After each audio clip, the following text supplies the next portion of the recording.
I was living in a rented house on an extremely hot day in August, and this is in 1991.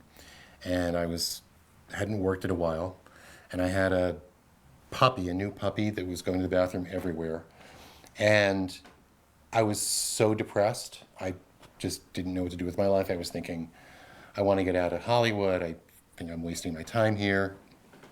And I started thinking, I can't stand that I am a person who feels this way.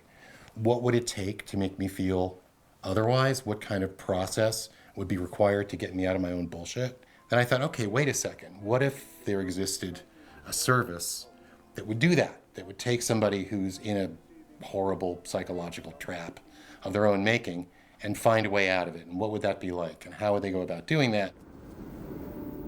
So the thing to do is to take this to the darkest possible place and then instantly go to the happiest possible place. How can I get like the depth of human misery, suicidal despair, right next to a really great time? And can I get that within like a minute? And then that became sort of the whole goal of the story, was to get a character who would commit suicide and then wake up really happy.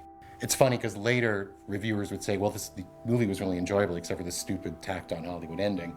And that stupid tacked-on Hollywood ending was where it started.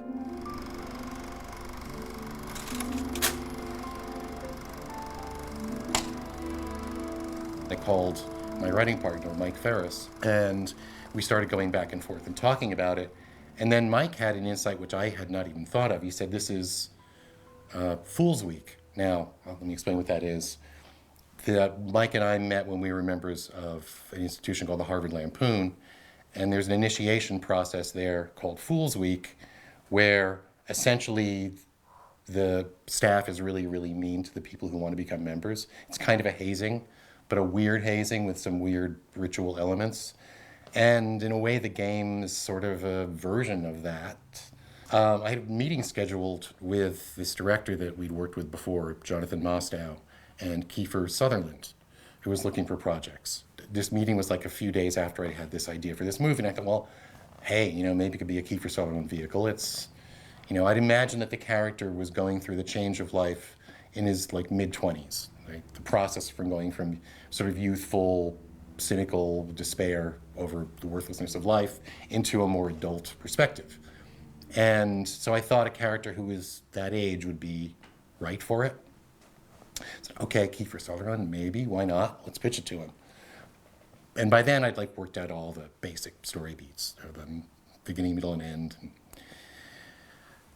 pitched it to him, and he really, really liked it. I remember he was in his little offices over in the Fox lot and said, that's really a great idea. Let's talk it through again. And so we talked it through again and had a meeting with his executive at Fox, whose name I won't mention. And I went through the whole pitch. By now, like, the whole story was worked out, beginning, middle, end, clear. And the guy said, that's a great idea for a movie. I'm going to pass. And at that point, I am not going to talk about this movie ever again. I'm going to write it. It had become obsessive to me. It was all I could think about. I had barely slept. I kept writing down ideas, moments, things to try to get across. And of all the things I've ever worked on, it's by far the most personal. And I'd sort of decided that if this thing didn't sell, I was free from Hollywood, right? Because here's something I really loved. I thought was great. It was unlike anything I'd ever seen exactly. And if this doesn't work and the world doesn't want it, I'm in the wrong business. And I'll go out and get a graduate degree in something or other, maybe, or work as a teacher. I don't know. I'll find something to do, which was okay. I'd be free of it, because I'd always felt like the work I'd done up to that point was pretty mediocre. I mean, it was genre, it had moments I liked, but the films I'd worked on weren't very good. I kept listening to a Brian Eno song as I was writing the script, played it over and over again, a song called Empty Frame from the album Wrong Way Up. I don't know if anybody remembers that. And I listened to it again on the way over here to sort of remember the feeling that I had when I was writing that script. It's about the world just moving in circles. We don't know where we're going. The empty frame of logic and reason. Another analogy that I thought of really quickly, thinking about the story, was A Christmas Carol. So it's very much that Dickens kind of story of a Scrooge-like character who's taken out of his own decisions about the worthlessness of other human beings, about the fact that he knows what's going on and most people are idiots. I mean, all the conceptions that Scrooge suffered from are sort of in the Michael Douglas character too. And to get that person out of that by showing him his own death kind of is what happens, and that's what finally frees him or kills him. I mean, you can always see the ending as just kind of a fantasy sequence. Well, we sold to MGM. I remember a number of meetings with Alan Ladd Jr., who was running the company at the time. He was saying, well, what's the movie about? I don't know if he'd actually read it or if somebody had just told him about it. I said, well, really, it's about the idea that life is a joke. That it's the most serious joke in the world. It's the most hilarious tragedy ever. That's kind of what it's about. It's about the fact that everything has a happy ending because we get to die. And I remember him looking at me in horror. The meeting did not go well. So I rewrote it like 3 different ways. And then MGM puts it in turnaround. It gets picked up almost immediately out of turnaround by Propaganda, which was, and Steve Golan ran it, was pretty much a house producing commercials and music videos and things, but was getting into film. And they really liked it, but again, we had to keep rewriting it and rewriting it and rewriting it for different actors and make the actor older, make the actor younger, make the Sean Penn character a woman because Jodie Foster really wants to do it. And then Michael Douglas, so he has to be older, and then is Jodie Foster Michael Douglas's sister or Michael Douglas's daughter? And Michael Douglas thought Jodie Foster should be his sister, and Jodie thought Michael Douglas should be her dad because the ages were sort of awkward, and then rewrite again and again. I probably rewrote it like 30 times. Some of these rewrites came later, but Jonathan Mostow was still on the project for a while. And then David Fincher got a hold of it before he did Seven and really liked it, apparently, and wanted to do it. And I don't hear anything about it for a while. And I hear that Fincher's hired somebody else to rewrite the script. And I thought it had gone away from what it was originally trying to be. Each step to make it better made it more polished and a little worse in a way that often happens in the development process. And it was frustrating. So, okay, hire some other guy to rewrite it. And I was angry, upset, sad, but also free of it, like, okay, free. Don't have to think about this anymore. I was working on other projects. And then I get a copy of the script as it's rewritten, and it's awful, like really completely taken apart in ways that made no sense and made into a totally different sort of movie from what I'd originally written.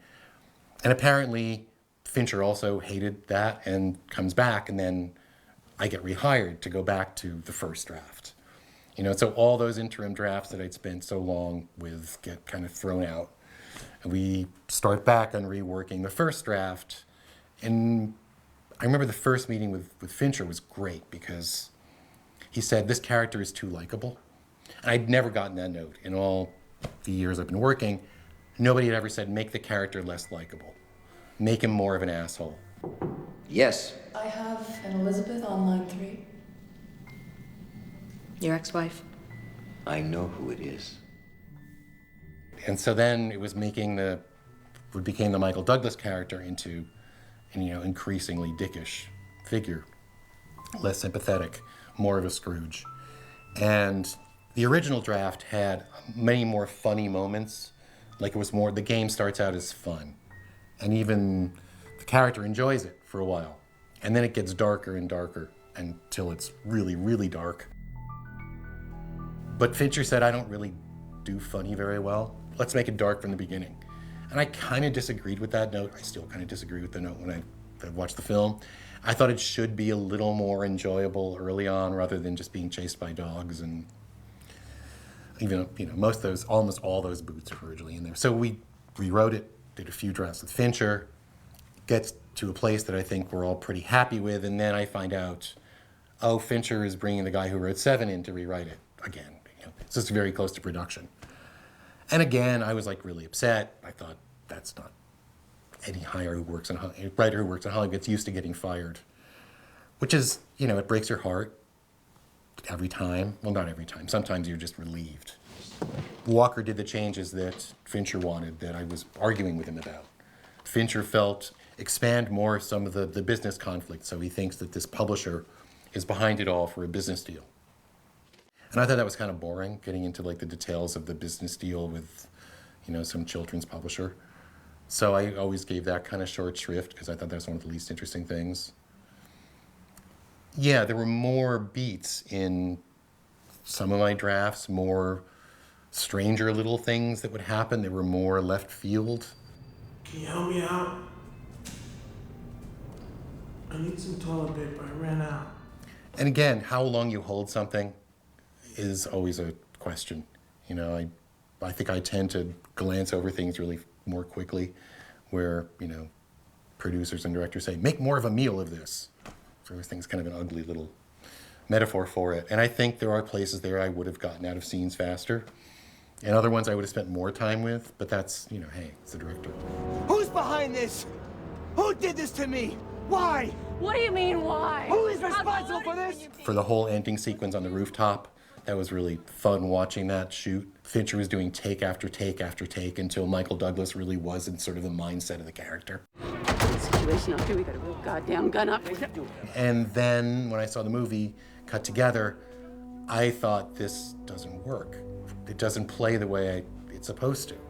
It's all too dark, it's all too grim, it's very, very close to what I'd written, but it still doesn't work. Something went wrong somewhere along the way. I did come to like it more. When I then saw it at the premiere, it didn't bother me as much, and the audience seemed to respond to it, which was nice. And I remember Fincher asking me in a weirdly sincere way, did I fuck it up? Did I blow it? And I did pause for a second and say, I don't think you did, actually. I think there might be more here than we either of us thought. Movies are such a strange thing because they're kind of out of your control at the same time, no matter how controlling you are. And Fincher's a super controlling director. And to some degree, of all the people I've worked with, he was the best because he always knew what he wanted. He always was very clear about what he was after. But still, even with that, it's very, very hard to be sure what you wind up with at the end of the day. A lot of it's luck. Every project is different. Sometimes you're approached with an idea or a source material, or a sequel is a very different kind of thing to write than an original. In the case of the game, that was almost like a feverish expression of something. And I wrote that, largely with my partner in the room. When we wrote together, we would usually sit in a room together and throw things back and forth. And one of us, we take turns typing. I usually wound up being the one who then would look at it and edit it at the end of the day, see what worked and what didn't, throw stuff out, start again the next day. And I did that a lot in the game because I had a very specific idea of what it should be. No, I was hired twice to turn it into a television series. Most recently by USA Network a couple of years ago. And now obviously we're dealing in the age of, there are so many new ways to mess with people's heads thanks to the internet and identity and everything else. And that inevitably got sort of drawn into, turning the game into a 13-episode run on a cable network. Not the same story, but different characters, different setup. But yeah, absolutely, there are new and horrible ways to make reality less real. And that definitely would play more into it. There was some of that in one of the drafts of the game, but it got left out finally. Do people talk to you about the movie? Yes, they do. People remember it fondly. And people will actually say, you wrote that? That's like one of my favorite movies. And that's great, because you just never know. I remember at the time thinking this could be a great movie. I'll pass, as the producer said. So yeah, they do say that. I'm always very, very grateful. A friend of mine who was at the premiere had the best compliment for me of anybody who ever said. He said, that movie was more like taking LSD than anything I'd ever seen. I thought, yes, that's great. If I can do that in 2 hours instead of 6 or 8, that's great.